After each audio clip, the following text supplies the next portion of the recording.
Hey there, guys. All right, today we are back with some more Knowledgia. This time, onto why didn't Rome conquer Germania? Now, before we dive into the video, make sure you check out the links in my description box or in my pinned comment in the comment section below. I have a link to my Twitch channel where I stream Monday, Tuesday, Wednesday, Fridays, and Saturdays from 6 p.m. to 9 p.m. U.S. Central Standard Time. Would love it if you threw me a follow and join the chat. The other link down there is my gaming channel here on YouTube, where I'm just uploading old stream VODs. I'm just uploading pretty much every stream that I do on Twitch and just putting it up to YouTube so that it's there permanently. But yeah, that was that. Now, why didn't Rome conquer Germania? This is in 10 minutes. I'm curious how this is going to get answered because it's a very complicated question. Caesar was actually quite effective in fighting the German tribes when he made a little foray across the Rhine and actually did fight them a bit, but then he stopped and recrossed the Rhine. I think he destroyed the bridge behind him. But essentially, there was for one, at this time there was a massive forest in Germany because it hadn't been deforested yet. And then there's also the rivers, the Rhine being the major one. And essentially that forms the natural borders there. So essentially the natural borders that made it more difficult for Rome to really push in, I think of as the primary reason for why Rome did not bother with Germania. A second reason, which also you could argue being a more possible reason, however, then when you factor in Britain, it doesn't make too much sense.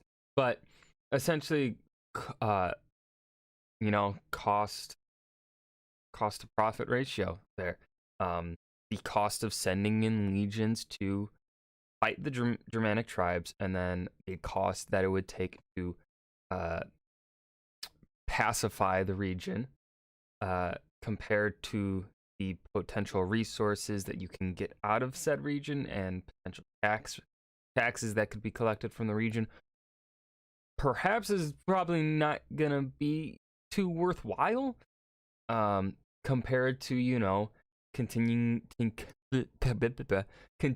your efforts in the East, where the East, even at Rome's height, the East was still, like, for much of human history, the East, specifically the Middle East, has always been rather profitable. Egypt, Iraq, those areas, for much of human history, up until honestly the last few hundred years, you could say. I mean, Egypt's always been very profitable, though, even modern day.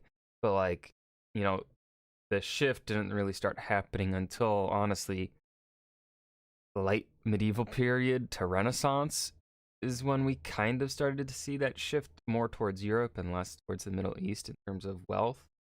But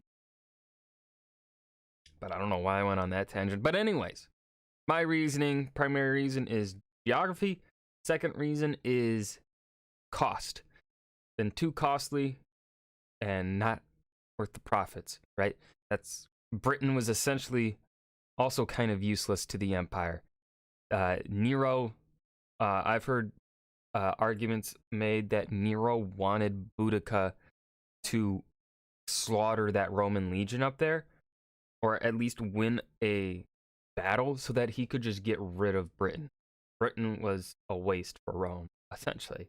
It wasn't that profitable, but there was also no real good reason to just abandon it, because it was already a settled Roman province by Nero's time. I think it was Nero.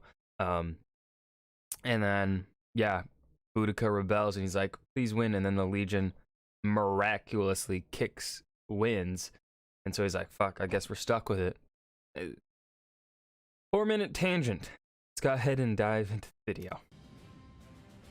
Ancient history has become almost synonymous with the immense significance and influence of the marvelous Roman Empire. Extending far across the European continent and lasting for centuries, the Romans seemed capable of doing just about anything that they put their minds to, regardless of the challenge. So, why did they stop where they did? Was there a reason why Rome never conquered Germania? The fact that Germania never fell under the Roman crown. From 9 BC until 9 AD, the Romans occupied the existing German lands between the Elbe and the Rhine. Was not entirely due to a lack of trying from Rome. While there was a point That is true. Rome certainly did make attempts. when the Romans decided to avoid the region, this wasn't the case at first. Initially, Germania was actually a target of the Roman Empire after securing Gaul. Under the reign of Caesar Augustus, around 20 BC, the Romans had consolidated their power in Gaul and began to increase military presence throughout the Rhineland. This led Augustus to start considering the prospect of expanding further and seizing Germania, although he was quickly forced to rethink his plan. In 17 BC, 3 Germanic tribes, the Sicambri, Usipetes, and Ticteri, unexpectedly launched an incursion across the river into Roman territory. The tribes ended up running into the Roman 5th Legion under Marcus Lullius and emerged victorious, which seemed to startle Augustus enough that he felt the need to pause any advances into Germania. The goal now was to increase military presence and power in Gaul even more. First and foremost, although another scuffle soon after between the Germanic tribes and Lullius and his men finally pushed the invaders back across the river and forced a ceasefire. Over the next few years, the Romans now put increased effort into creating a more stable and controlled environment and military control in Gaul. In 13 BC, Nero Claudius Drusus became the governor of Gaul, but was quickly met with a rebellion. Previously, Augustus had established a new census for tax collection, which had greatly angered the locals. It was now Drusus's Taxes do suck. responsibility to deal with the backlash, while also working to bring a new string of forts along the Rhine in preparation for future expansion. I just love that throughout history, this border has a common thread. Having fortifications. The first major test of Rome's newly strengthened military in the region came when a couple of Germanic tribes, the Sicambri and the Usipetes, returned to Roman territory with another offensive. Drusus managed to push the attackers back and decided to follow them across the river to propel his own invasion. The Romans then plundered the lands of the tribes before continuing on into the modern-day Netherlands and then routed the Frisians and attacked the Caucaes before heading back to Rome. A year later, Drusus would return to his conquering ways, and pushing on until the approaching winter and dwindling supplies brought the campaign to an end. Looks like he made some pretty fucking good headway, though, into Germania. I mean, no, that's pretty far into even modern-day Germany borders, because modern Germany borders are, like, there-ish, kind of like that. That's into like central modern day Germany still.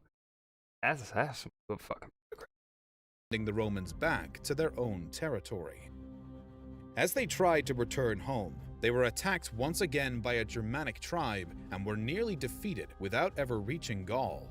Well, that's not good. In 10 BC, Drusus set out on another campaign and managed to capture the lands of the Chatti and surrounding Germanic tribes, then returned to Rome for a short period before blazing the expansion trail once more the following year. On the fourth offensive, Drusus conquered new territory and pillaged many cities of the local tribes. He spread the Roman border as he went, and when it was finally time to travel back to Rome, he had carried himself an impressive reputation. But on his return ride, Drusus fell off his horse and died a month later from an infection caused by the severe injury he had sustained from the fall. Well, that's not good. After Drusus, Rome still had its sights set on Germania. His successor, Tiberius, quickly launched his own campaign into Germania and found immense fortune as he continued the work of Drusus. According to Roman scholar Cassiodorus, who wrote about the time period in the 6th century AD, all Germans who lived between the Elbe and Rhine had surrendered to the Roman invaders. This means that, for a while, Not only did Rome try to conquer Germania, but the empire had actually been pretty successful in doing it so far and continues to consolidate this newly expanded territory.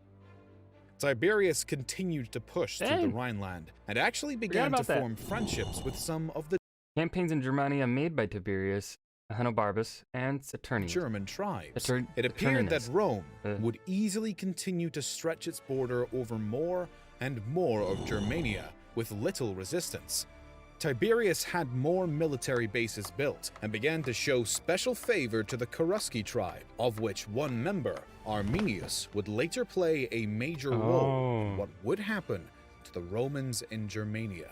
For now, Rome saw the German tribes as mostly conquered or allied with, aside from the Marcomanni. Though a large-scale offensive had been prepared to take down the Marcomanni and their king, Maroboduus, the Romans Maroboduus? It's a badass name. Had to abandon this plan, to instead address a revolt in Illyricum. As Tiberius was now busy in the Balkans, the leadership of the Romans in Germania was given to Publius Quinctilius Varus, who was left only Okay. three legions to command. I know what happens Varus next. was also given Arminius as an advisor, and the two quickly built up trust. Completely unbeknownst to Varus, though, Arminius was actually working to unite the Germanic tribes back home and create a shared hatred of Varus and the Romans. This wasn't all either. As summer was ending, Arminius created a false rumor of a supposed Psst, Varus, the tribes are revolting. Come to the forest, it'll be fun, we'll have a picnic. uprising happening at a large enough scale that Varus's immediate action was required. The night before Varus left to go subdue the rebellion, Arminius' father-in-law came to warn the Roman commander. He insisted that Arminius was not to be trusted and that he was actually responsible for the uprising that was about to happen.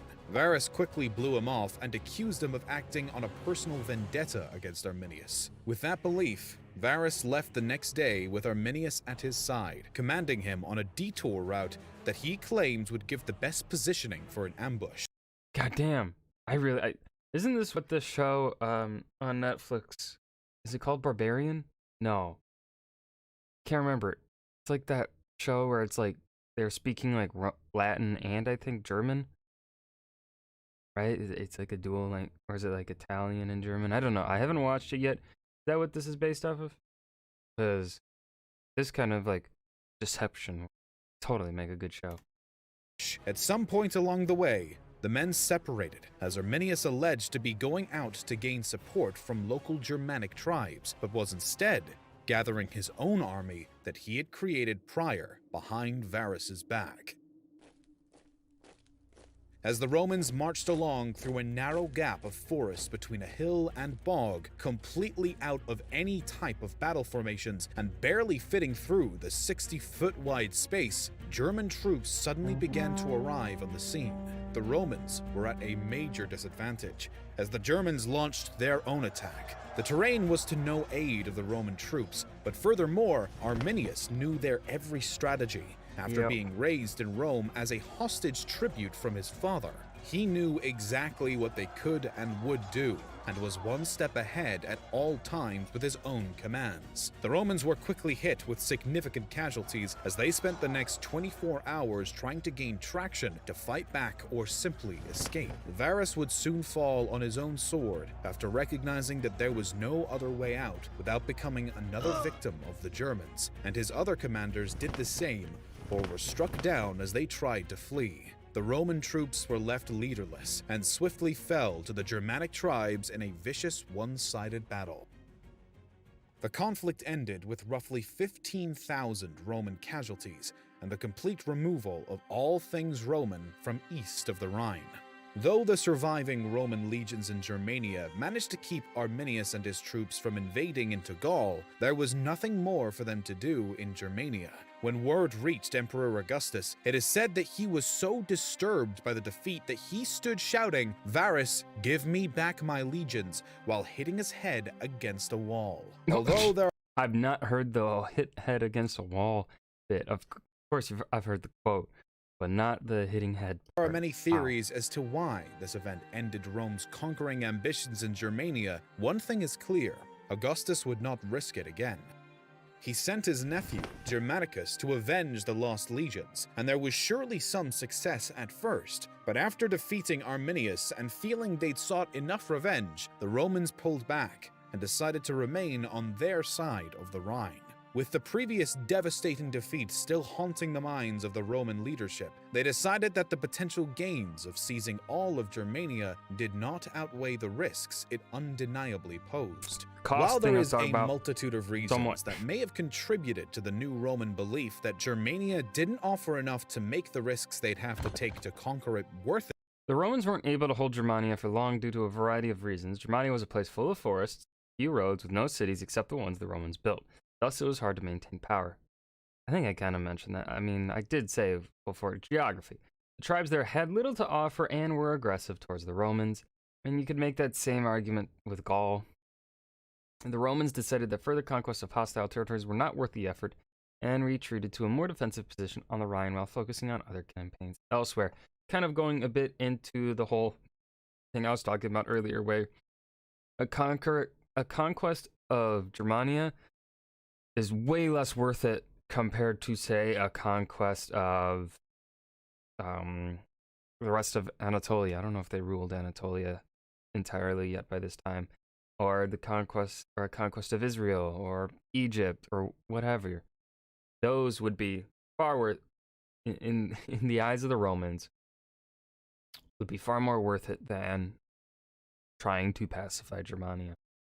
There is no question, because also there is that another reason is these Germanic people do not have the same kind of culture or civilization as the Romans, whereas, you know, in Egypt, in the Middle East, civilization, while they were culturally different, the concepts of government, of rule, were very much really similar, as well as, you know, cities, city-states, etc. All this kind of stuff was very similar for the people that lived along the Mediterranean. So, like, the Egyptians, Israelis, the Anatolian region, Greece, of course. All of these had established power structure similar to that of the Romans. So that, of course, makes conquest even easier. Well, as to when or what caused such a sudden shift in thought. The routing at the Battle of Teutoburg Forest completely stunned Augustus and Rome as a whole. The betrayal of Arminius, the gullibility of Varus, and the catastrophic results of the events leading up to the conflict were enough to severely shake the confidence of an entire empire. The proud belief that Rome just may be unstoppable or even invincible was utterly shattered. Germanicus did his parts to pick up the pieces as well as could be done, but that was all the Romans could stomach. Germania was no longer worth conquering, and would instead remain a terrifying reminder of the nightmare its tribes had so effortlessly yet unexpectedly caused. You know, I think what they chose to talk about as a reason why Rome didn't conquer Germania, I think this was a good one to cover in 10 minutes. I think trying to cover perhaps what I was talking about at the beginning of the video and what I kind of mentioned there at the end, that would probably not be, I don't think you could really handle that too well in 10 minutes. Like, I think they made a good choice here talking about just leaving it where it is, you know. I don't know how to word that better. But yeah, this is a good video. Knowledgia always does a pretty good job. I hope you guys enjoyed too. Remember to hit that like button and subscribe for more, and I will see you guys in the next video. Peace.